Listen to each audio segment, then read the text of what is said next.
सबके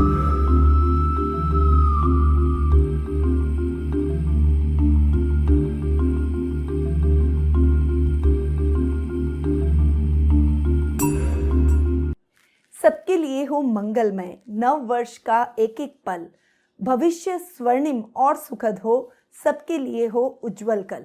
आप सभी को नव वर्ष की हार्दिक शुभकामनाएं। मैं निधि शिमाली आपके अपने इस YouTube चैनल में आप सभी का स्वागत करती हूं। आज मैं आपके सामने मिथुन राशि वालों का वर्ष 2023 का वार्षिक राशिफल लेकर उपस्थित हुई हूं। आपके राशि स्वामी हैं बुध और आपकी कुंडली के अंदर बुध आपके राशि स्वामी भी हैं और आपके सुखेश भी हैं। अब ये जो मैं आपको राशिफल प्रदान कर रही हूँ ये चंद्र गणनाओं पर आधारित है और आपकी राशि और लग्न दोनों के हिसाब से समान रूप से प्रभावशाली भी है और स्त्री पुरुष दोनों के हिसाब से भी ये समान रूप से प्रभावशाली है।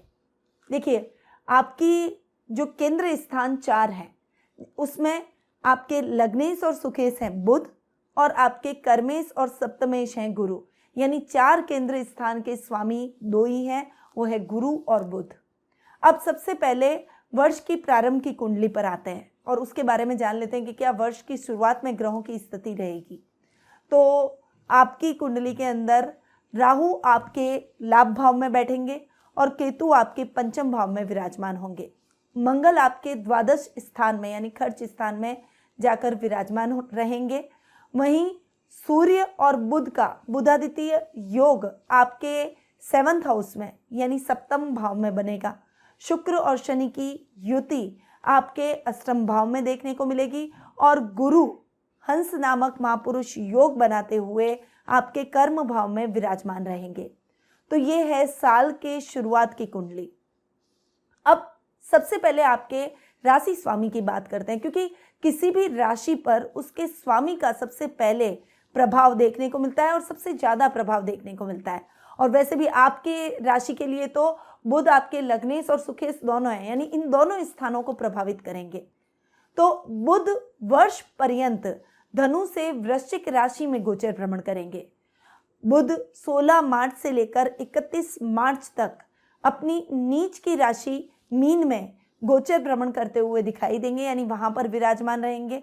उस समय बुध के रिजल्ट इतने अच्छे आपको नहीं देखने को मिलेंगे, क्योंकि वे आपके सुखों को भी फ्लक्चुएट करेंगे और बुद्धि को थोड़ा सा भ्रमित करने का प्रयास करेंगे। छोटी छोटी चीज़ों को आप उस समय भूल जाएंगे, यानी चीज़ें याद नहीं रहेगी। कोई भी इंपॉर्टेंट फाइल है या इंपॉर्टेंट डॉक्यूमेंट्स है वो आपने कहीं रख दिए और फिर आप भूल गए। ऐसी स्थितियां आपको जरूर देखने को मिलेगी, क्योंकि कर्म भाव में वे नीच के होंगे और नीच के होकर अपने घर को देखेंगे, यानी सुख स्थान पर दृष्टि डालेंगे। तो ये समय आपके लिए इतना अच्छा नहीं रहेगा। फिर बुध आपके 24 जून से लेकर 8 जुलाई तक आपकी राशि यानी मिथुन राशि में स्वग्रही होंगे और इस समय वे भद्र नामक महापुरुष योग बनाएंगे। ये समय बुध के बेहतरीन रिजल्ट आपको देगा। पर्सनैलिटी बहुत ही पावरफुल रहेगी। बुद्धिमत्ता के चर्चे आपके चारों तरफ होंगे। आपके आईक्यू लेवल को लोग मानेंगे। अगर आप बहुत अच्छे डिबेटर हैं या कोई बड़े राजनेता हैं तो इस समय आपकी प्रसिद्धि बढ़ती हुई दिखाई देगी। प्रसिद्धि में 4 चांद लगेंगे। बैंकिंग सेक्टर, अकाउंटिंग, CACS या फाइनेंस के फील्ड से जो लोग जुड़े हुए हैं उनके लिए भी ये समय बहुत ही अच्छा और उत्तम परिणामदायक रहेगा। वहीं अगर आप कोई भी कला के क्षेत्र से जुड़े हुए हैं, लेखनी के क्षेत्र से जुड़े हुए हैं या फिर आप कोई बड़े गणितज्ञ हैं तो ये समय आपकी प्रसिद्धि में 4 चांद लगा देगा। बुध चूंकि आपके सुखेश भी हैं और लग्न में स्वग्रही होकर बैठेंगे, भद्र नामक महापुरुष योग भी बनाएंगे, तो इस समय प्रॉपर्टी से संबंधित कार्यों में आ रही बाधाएं दूर हो जाएगी। ऐसे कार्य द्रुत गति से संपन्न होंगे। माँ के साथ संबंध और अधिक प्रगाढ़ होंगे और उनका सपोर्ट आपको भरपूर देखने को मिलेगा। यही स्थिति आपको 1 अक्टूबर से लेकर 19 अक्टूबर तक भी देखने को मिलेगी, क्योंकि इस समय बुध उच्च के होकर अपनी ही राशि कन्या में यानी आपके सुख स्थान में जाकर विराजमान होंगे। इन दोनों परिस्थितियों में बुध के बहुत ही शानदार परिणाम आपको देखने को मिलेंगे। यदि आपकी प्रॉपर्टी खरीदने का सपना है या फिर आपकी कोई प्रॉपर्टी बिक नहीं रही है, आप उसे बेचना चाहते हैं, तो ये काम आपके द्रुत गति से संपन्न हो जाएंगे। इसके अलावा अपने घर का सपना पूरा होगा, घर चेंज करना चाहते हैं, उसे रिनोवेट कराना चाहते हैं तो वो सपना आपका पूरा होगा। आर्थिक स्थिति बहुत ही अच्छी और सुदृढ़ रहेगी, बहुत ही मैनेजेबल तरीके से आप अपने कार्यों को पूर्ण करने का प्रयास करेंगे। अधिकारियों का साथ और सहयोग आपको भरपूर देखने को मिलेगा। आईटी फील्ड से जुड़े हुए लोगों को ये समय विशेष लाभदायक परिस्थितियां दिलवाएगा, उन्नति और प्रगति को बढ़ाता हुआ दिखाई देगा। तो ओवरऑल बुध आपको इस साल बहुत ही अच्छे रिजल्ट देने वाले हैं। अब आ जाते हैं उन महत्वपूर्ण ग्रहों पर जो कि आपकी कुंडली पर बहुत अधिक गहरा प्रभाव डालते हैं, और आपकी नहीं, हर व्यक्ति की कुंडली पर वे बहुत अधिक गहरा प्रभाव डालते हैं, क्योंकि ये ग्रह बहुत लंबे समय तक एक स्थान पर विराजमान रहते हैं और उस स्थान के हिसाब से आपको रिजल्ट देते हैं। ये ग्रह हैं शनि, गुरु और राहु, और इस साल इन तीनों ग्रहों का महत्वपूर्ण राशि परिवर्तन होने जा रहा है। सबसे पहले बात करते हैं सबसे प्रभावशाली ग्रह जिससे हर व्यक्ति आज के टाइम में डरता भी है और उसके डर के कारण वो सत्कर्म भी करता है, सन्मार्ग पर भी चलता है। वो ग्रह है शनि, और शनि का साल के प्रारंभ में ही यानी जनवरी माह में ही 17 जनवरी को राशि परिवर्तन होने जा रहा है। अब तक शनि की ढैया लगी हुई थी और शनि आपको प्रभावित कर रहा था, क्योंकि मिथुन राशि वाले शनि की ढैया से प्रभावित थे। पर अब मिथुन राशि वालों के लिए इस वर्ष बहुत रिलैक्सिंग हो जाएगा, क्योंकि शनि की ढैया हट जाएगी साल के प्रारंभ में। 17 जनवरी को जैसे ही शनि राशि परिवर्तन करते हुए आपके अष्टम भाव से भाग्य स्थान में आकर बैठेंगे, शनि की ढैया मिथुन राशि वालों को समाप्त हो जाएगी और वे बहुत रिलैक्स महसूस करेंगे, क्योंकि कहीं ना कहीं अनायास अचानक हम किसी का मन दुखाते ही हैं। शनि कर्म फलदाता है, तो जो भी हमने अनायास भी गलतियां की है उसका भी दंड हमें शनि जरूर देते हैं। तो शनि की प्रकोप से आपको मुक्ति मिलेगी। शनि चूंकि आपके अष्टमेश भी हैं और आपके भाग्येश भी हैं, और भाग्य स्थान में शनि स्वग्रही हो जाएंगे। अब तक वे अष्टम भाव में बैठकर अष्टम भाव को ठीक कर रहे थे, क्योंकि उसके कारक ग्रह हैं शनि, तो वहां पर भी अच्छे रिजल्ट दे रहे थे, परंतु वक्री अवस्था में थे। और जब शनि वक्री होते हैं तो उनकी दृष्टियां भी उतनी वक्री होती है, वे वक्री अवस्था में थोड़े से रिजल्ट नेगेटिव देते हैं। पर 17 जनवरी को जब शनि आपके भाग्य स्थान में आकर बैठेंगे तब वे मार्गी हो जाएंगे, और शनि आपको भाग्य के हिसाब से बहुत अच्छे परिणाम देंगे, यानी आपके भाग्य में वृद्धि करेंगे। नौकरी पेशा लोग जो कि नौकरी की तलाश कर रहे हैं, वो युवक युवतियां बहुत प्रसन्नचित हो जाएंगे, क्योंकि इस साल आपकी अच्छी नौकरी मिल जाएगी और आप उस नौकरी में सेटल भी होते हुए दिखाई देंगे। इस समय आध्यात्मिक भावों से भरे रहेंगे, धर्म कर्म के कार्यों में आपकी रुचि बढ़ेगी और नेक कार्यों से आप बहुत अधिक जुड़ेंगे, यानी समाज सेवा, मानव सेवा, धर्म के कार्य, लोगों की सहायता करने के कार्यों में आपको सफलता प्राप्त होगी, और इससे आपके सामाजिक मान सम्मान में भी बढ़ोतरी होगी, मानसिक शांति भी बढ़ेगी, सेल्फ कॉन्फिडेंस बढ़ेगा। अधूरे पड़े हुए जो भी कार्य हैं वो द्रुत गति से संपन्न हो जाएंगे। बहुत लंबे टाइम से जो काम आपके अधूरे चल रहे हैं उन कार्यों में भी आपको बहुत अच्छी सफलता मिलेगी। शनि जैसे ही आपके भाग्य स्थान में आएंगे तो उसके बाद अगर आपके विदेश यात्रा का सपना है तो वो भी पूरा हो जाएगा, और बहुत अधिक फ्रीक्वेंसी से आप विदेश यात्राएं करेंगे, यानी विदेशों से संबंधित अगर आपका कामकाज रहता है तो बहुत ज़्यादा वहाँ जाने का अवसर आपको प्राप्त होगा। तो शनि के रिजल्ट बहुत अच्छे रहेंगे। अब शनि की दृष्टियों की बात करते हैं। देखिए, मैंने आपको बताया कि शनि की दृष्टियां अच्छी नहीं होती, ये हर व्यक्ति जानता है। तो जब शनि भाग्य स्थान में आएंगे तो शनि की तीसरी दृष्टि आपके लाभ भाव पर पड़ेगी और राहु पर पड़ेगी। फिर शनि की सप्तम दृष्टि आपके तृतीय स्थान यानी पराक्रम भाव पर पड़ेगी, और शनि की दसम दृष्टि आपके रोग भाव पर पड़ेगी। और शनि की दृष्टियां चूंकि अच्छी नहीं होती है तो लाभ के हिसाब से परिस्थितियां कभी कभी फ्लक्चुएट करती हुई दिखाई देगी, फ्लक्चुएशन आपको लाभ में देखने को मिलेगा। और चूंकि राहु पर भी शनि की दृष्टि पड़ रही है, इसीलिए निवेश करते समय सावधानी रखनी है। चूंकि राहु आपके लाभ भाव में बैठे तो राहु रिस्की कामों में आपको प्रेरित करेंगे कि आप जुआ, सट्टा, लॉटरी, ट्रेडिंग, क्रिप्टो जैसी चीज़ों में आप इन्वेस्टमेंट करें, परंतु उस समय आपको जल्दबाजी नहीं दिखानी है, क्योंकि जल्दबाजी में काम बिगड़ सकता है। शनि की दृष्टि है तो वो आपको नुकसान दिला सकता है। तो लॉन्ग टर्म इन्वेस्टमेंट करें, शॉर्ट टर्म इन्वेस्टमेंट से बचें और सोच समझ कर निवेश करें। जल्दबाजी में कोई भी डिसीजन ना लें। फिर शनि की सप्तम दृष्टि आपके पराक्रम भाव पर पड़ रही है, जो कि आपके पराक्रम को थोड़ा सा विपरीत दिशा में ले जा सकती है। यानी आप सही मार्ग पर चलते चलते गलत मार्ग की तरफ प्रेरित होंगे। दिमाग सीधा चलते चलते उल्टे कार्यों की तरफ प्रेरित हो सकता है। इस समय भाई बहनों के साथ टकरार होना या पैतृक संपत्ति संबंधी कोई विवाद है तो वो उभर कर आना, ऐसी परिस्थितियां आपको देखने को मिल सकती है। थोड़ा सा इन परिस्थितियों में आपको संभल कर चलना है। अपनी इच्छाओं का सम्मान करें, आपको जो अच्छा लगता है वो कार्य करें। राजनीति में आपके काम अटक सकते हैं, या फिर कोई बड़ी फाइल है तो वो राजनीति के चक्कर के अंदर फंस सकती है।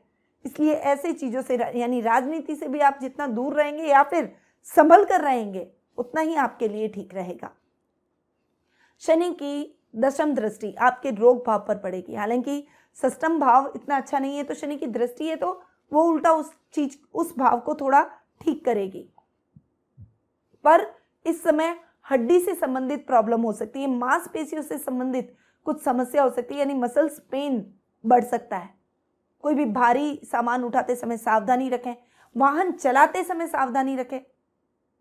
सर्जरी की संभावना है, रक्त विकार हो सकते हैं, रक्त ब्लड क्लॉट हो सकता है, ब्लड बहने की स्थितियां उत्पन्न हो सकती है। तो ऐसी समस्याओं में आपको थोड़ा सा बचकर रहना है। बाकी कोई बड़े बड़े रोग हैं, विकार हैं, तो थोड़ा सा उन विकारों में तो आपको आराम मिलेगा, तो थोड़ा संभल कर रहे। आपके विरोधी हैं, आपको पता नहीं चलेगा कि आपके पीछे वो किस बात को लेकर आपके खिलाफ आ रहे हैं, और आपके आसपास आपके बीच के लोगों में से ही कोई वो शत्रु पैदा हो सकता है जो कि आपके काम से ईर्ष्या करता हो, आपके काम में व्यवधान डालने का प्रयास करता हो। ऐसे शत्रुओं से भी सावधान रहना पड़ेगा। नाना नानी के स्वास्थ्य को लेकर थोड़ा सा सतर्क और सावधान आपको इस समय रहना पड़ेगा। तो थोड़ी सी सावधानी के साथ चलेंगे तो शनि के अच्छे परिणाम आपको जरूर मिलेंगे। और मैंने आपको बताया कि शनि कर्म फलदाता है। सच्चाई से आप आगे बढ़ते चले जाइए, अपने काम को ईमानदारी से कीजिए, अपने कर्तव्यों और रिश्तों का पालन ईमानदारी से कीजिए, शनि आपको बेस्ट रिजल्ट देंगे। अब ये तो हुई शनि की बात। अब आते हैं हम गुरु पर, जो कि 21 अप्रैल को राशि परिवर्तन करने जा रहे हैं। और फिलहाल गुरु आपके कर्म भाव में विराजमान थे, और कर्म भाव में गुरु के बेस्ट रिजल्ट आपको देखने को मिल रहे थे। यहाँ पर वे हंस नामक महापुरुष योग भी 21 अप्रैल तक बनाने वाले हैं। पर 21 अप्रैल के बाद गुरु आपके लाभ भाव में जाकर बैठेंगे। और देखिए, गुरु जहाँ बैठते हैं उसकी स्थान हानि तो करते ही हैं। हालांकि केंद्र स्थानों के लिए गुरु अपवाद है, केंद्र स्थानों में गुरु के रिजल्ट हमेशा अच्छे मिलते हैं। पर लाभ भाव में जब गुरु बैठेंगे तब राहु के साथ भी चांडाल योग बनाएंगे, और ये चांडाल योग 30 अक्टूबर तक रहेगा, यानी 6 महीने आपको ये स्थिति देखने को मिलेगी। गुरु लाभ भाव में बैठकर थोड़ा सा लाभ की स्थितियों को कभी कभी फ्लक्चुएट करेंगे, यानी कुछ डिसीजन गलत निकल गया, कहीं निवेश आपने किया और वो पैसा आपका अटक गया, ऐसी परिस्थितियां गुरु ला सकते हैं। अब गुरु आपके केंद्र स्थान, मैंने आपको पहले ही बताया कि 4 केंद्र स्थान में से 2 ही स्वामी हैं, तो गुरु आपके सप्तमेश भी हैं और आपके कर्मेश भी हैं। और गुरु जाकर बैठेंगे लाभ भाव में। सप्तम भाव का स्वामी अपने से पंचम जाकर बैठेगा, बहुत अच्छे रिजल्ट देगा। यानी जीवन साथी के साथ माधुर्य बढ़ेगा, अविवाहित लोगों के विवाह के संबंध आपको मिलेंगे और आपको मनचाहा लाइफ पार्टनर भी मिल जाएगा। इस साल आप विवाह की परिणति में बंध जाएंगे, दाम्पत्य जीवन का भरपूर सुख प्राप्त करेंगे। वहीं इस समय लव रिलेशनशिप में है जो, वो भी अपने लव को विवाह में बदल सकते हैं, यानी प्रेम संबंधों को और अधिक प्रगाढ़ कर सकते हैं, या फिर किसी को मन ही मन चाहते हैं तो उसे आप प्रपोज कर सकते हैं। वहीं ये समय मैनेजमेंट के फील्ड से जुड़े हुए लोगों को भी बहुत अच्छा फायदा देगा। शिक्षण व्यवसाय से संबंधित जो लोग काम कर रहे हैं उनके लिए भी ये समय बहुत ही अच्छा है। पर कर्म भाव का स्वामी अपने से एक घर आगे बैठा है तो कर्म भाव के हिसाब से भी बढ़िया रिजल्ट देगा। पर गुरु चूंकि राहु के साथ बैठ गए, आप समझिए शनि की तीसरी दृष्टि गुरु और राहु पर पड़ गई, तो ये स्थितियां जो अच्छी बेस्ट हो सकती थी वो थोड़ी सी कम आपके लिए रहेगी, यानी बेटर होकर रह जाएगी। मैं खराब नहीं कहूंगी, क्योंकि गुरु अपने से एक घर आगे जाकर बैठेंगे तो रिजल्ट तो अच्छे देंगे, पर गुरु के इतने अच्छे रिजल्ट नहीं मिलेंगे जैसे आप उम्मीद करते हैं। तो इस समय आपको थोड़ा सा, गुरु राहु का जो चांडाल योग है, तो कठिनाइयां आएंगी, पर आपको मजबूत रहना है। अपने इरादों को मजबूत रखना है, अपने कॉन्फिडेंस लेवल को बनाए रखना है। कहीं पर भी आपको डरना या भ्रमित नहीं होना है, क्योंकि राहु साथ में बैठा है जो डराएगा, भ्रमित करेगा। कभी कभी आपको नर्वसनेस भी फील होगी और कभी आप ओवर कॉन्फिडेंट हो जाएंगे। कभी कभी ऐसा लगेगा, सब कहेंगे आपको यहाँ नहीं जाना है, पर आप उसी मार्ग पर चलेंगे क्योंकि आपको लगता है कि वो मार्ग आपके लिए ठीक है, पर बाद में आपको पछताना पड़ सकता है। ऐसी परिस्थितियां भी उत्पन्न हो सकती है, इसलिए थोड़ा सा केयरफुल होकर आगे बढ़े। अब गुरु की दृष्टियां बहुत ही अच्छी होती है, तो गुरु की पंचम दृष्टि आपके पराक्रम भाव पर पड़ेगी, गुरु की सप्तम दृष्टि आपके पंचम भाव पर पड़ेगी और गुरु की नवम दृष्टि आपके सप्तम भाव पर यानी गुरु के खुद के स्थान पर पड़ेगी। और ये दृष्टियां बहुत ही अच्छे रिजल्ट देगी, आपके पराक्रम में वृद्धि होगी। इस समय पैतृक संपत्ति संबंधी विवाद तो होंगे, परंतु उसका निपटारा भी उतना ही जल्दी हो जाएगा। क्यों? क्योंकि शनि की दृष्टि तो पड़ रही है जो कि इन विवादों को खड़ा करेगी, पर गुरु की दृष्टि उसको बैलेंस कर रही है। तो ऐसी कठिनाइयां तो आएंगी, पर उनके हल भी आपको जल्दी ही मिल जाएंगे, यानी कठिनाइयां बड़ी नहीं होंगी जो आपको परेशान कर दे और उसके हल आपको नहीं मिल सके, ऐसी परिस्थिति नहीं आएगी। अब गुरु चूंकि पंचम भाव पर दृष्टि डालेंगे तो विद्यार्थी वर्ग को शिक्षा में उत्तम परिणामों की प्राप्ति होगी। जो युवक युवतियां अपने करियर के लिए कुछ विशेष शिक्षा, विशेष डिग्री लेना चाहते हैं, उनके सपने इस समय पूर्ण होंगे। ये साल आपको विशेष डिग्री, विशेष योग्यता प्रदान करेगा। वहीं ज्ञान प्रदाता ग्रह हैं, तो साहित्य, कला, आध्यात्म, इससे आपको गुरु जोड़ेंगे और ऐसे कार्यों में आपका मन लगेगा और ऐसे कार्यों में आप प्रसिद्धि भी प्राप्त करेंगे। चूंकि गुरु की नवम दृष्टि सप्तम भाव पर पड़ेगी तो आपके विवाह में आ रही बाधाएं दूर गुरु जरूर करेंगे। यानी आपके मन में विवाह की इच्छा है, आपको अच्छा लाइफ पार्टनर मिल नहीं पा रहा है, कठिनाइयां तो हो रही है, पर अंततः आपके प्रयास रंग लाएंगे और वैवाहिक जीवन का भरपूर आनंद लेंगे। इवन संतान की तरफ से भी आपको शुभ समाचार प्राप्त होंगे। संतान भी आपको गौरवान्वित महसूस करवाएगी। व्यापार में तो आप अच्छा करेंगे, अच्छी परफॉर्मेंस आपके व्यापार में एक अच्छी उन्नति के रास्ते तय कर देगी। आपके व्यापार में आप कोई नई ब्रांच खोलना चाहते हैं, यानी अपने व्यापार का विस्तार करना चाहते हैं, तो इस साल आप अपने व्यापार को विस्तार रूप प्रदान कर पाएंगे। थोड़ा अटक कर ही सही, थोड़ी कठिनाइयों के साथ ही सही, पर आपके काम बनेंगे जरूर। अब आ जाते हैं 30 अक्टूबर पर, क्योंकि 30 अक्टूबर को बहुत बड़े ग्रहों की ये जो चांडाल योग बन रहा है, इससे आपको मुक्ति मिल जाएगी। राहु का राशि परिवर्तन होने जा रहा है। हालांकि राहु एक छाया ग्रह है, परंतु इसका प्रभाव हमारे जीवन पर बहुत गहरा पड़ता है। राहु अब तक 11th हाउस में बैठकर आपको बहुत अच्छे रिजल्ट दे रहे थे। 30 अक्टूबर तक का समय आपके लिए बहुत ही अच्छा था राहु के रिजल्ट के हिसाब से। यानी अगर आप किसी भी रिस्की काम में हाथ डाल रहे थे तो उसमें आपको सफलता जरूर मिल रही थी। आकस्मिक कार्य आपके संपन्न हो रहे थे, आकस्मिक धन लाभ की परिस्थितियां उत्पन्न हो रही थी। कोई काम आपने दिमाग में सोचा मुझे ये करना है, आपने वो किया और फटाफट से उसमें फायदा आपको पहुंच गया। ऐसी परिस्थितियां राहु दिलवा रहे थे। पर 30 अक्टूबर को राहु आपके कर्म भाव में आ जाएंगे और कर्म भाव में राहु के रिजल्ट इतने अच्छे नहीं, वो आपके काम को डिस्टर्ब करेंगे, यानी किसी न किसी प्रकार से आपको भ्रमित करने का प्रयास करेंगे। और मैंने आपको जैसा कि बताया कि राहु डराते हैं, थोड़ा सा भ्रमित करते हैं, कंफ्यूज करते हैं, अंडर कॉन्फिडेंट बनाते हैं, कभी कभी ओवर कॉन्फिडेंट भी बना देते हैं। तो ऐसी मिक्स रिजल्ट आपको देखने को मिलेंगे। गलत सपने आना, एक सबकॉन्शियस माइंड में चीजें चलते रहना, शांति नहीं, ऐसी परिस्थिति जरूर होगी। पर एक फायदा आपको जरूर होगा, राहु 10th हाउस में बैठकर मुकदमों में विजय जरूर प्रदान करते हैं।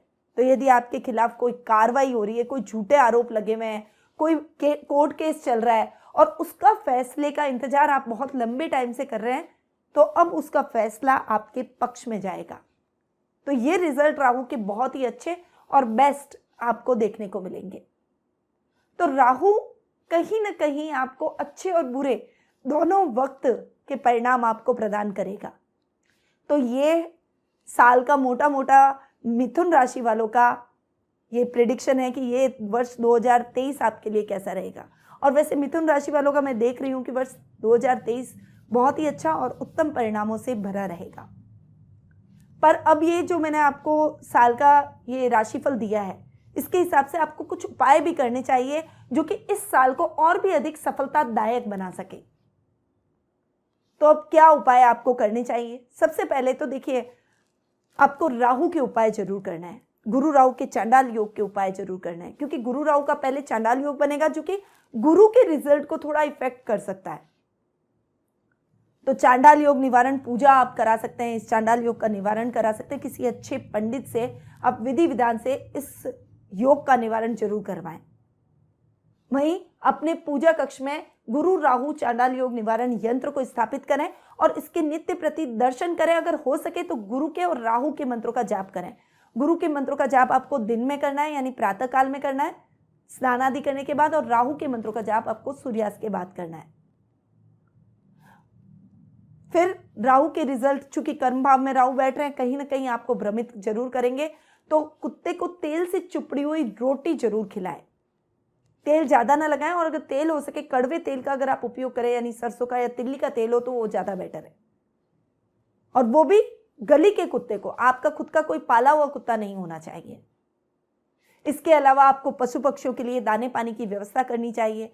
कीड़ी नगरा सींचना चाहिए, यानी चींटियों को आटा और शक्कर मिलाकर जरूर खिलानी चाहिए। अगर आप ये कार्य करेंगे तो राहु आपसे प्रसन्न रहेंगे और राहु के जो नेगेटिव रिजल्ट है वो पॉजिटिव रिजल्ट में बदल जाएंगे। इसके अलावा राहु के दोष को बुध दूर करते हैं, और चूंकि आपके राशि स्वामी भी बुध हैं, इसीलिए गणेश जी की पूजा आराधना जरूर करें। गणेश अथर्व शीष का रोजाना आपको पाठ करना चाहिए। ये आपके लग्नेश को भी स्ट्रॉन्ग करेगा, सुखों में वृद्धि करेगा और राहु के दोष को भी दूर करेगा। शनि के दान तो आपको करने ही है, क्योंकि शनि की दृष्टियां अच्छी नहीं होती, तो शनि के दान आपके लिए सर्वथा लाभकारी रहेंगे। और शनि के दान में आप एक काम कर लें, शनिवार जो सफाई कर्मी होते हैं, जो हरिजन है, या आपके द्वार पर कोई व्यक्ति मांगने के लिए आ गया है, तो उसे आप खाली हाथ न जाने दें। उनकी सहायता जरूर करें, उनको किसी न किसी प्रकार से प्रसन्न करें, खाना खिलाएं, उनको वस्त्र दें, या फिर उनको पैसों से मदद करें। किसी न किसी प्रकार से उनकी सहायता जरूर करें। अपने दैनिक दिनचर्या से समय निकालकर अपने घर के आसपास के स्थानों की, सार्वजनिक स्थानों की सफाई करें। मंदिर के सफाई का जिम्मा जरूर लें, और खासकर शनि देव के मंदिर की सफाई शनिवार के दिन जरूर करें। फिर गणेश जी पर दुर्वा जरूर चढ़ाएं। बुधवार के दिन गणेश जी को मोदक जरूर चढ़ाएं। गणेश रुद्राक्ष अगर हो सके तो आप अपने गले में जरूर धारण करें, यह भी आपको बहुत अच्छे रिजल्ट देगा। तो ये कुछ उपाय हैं जो कि आपको जरूर अपनाने चाहिए, परंतु ये उपाय मैंने आपको बताया गोचर की स्थितियों के आधार पर, आपके इस वर्ष के राशिफल के हिसाब से।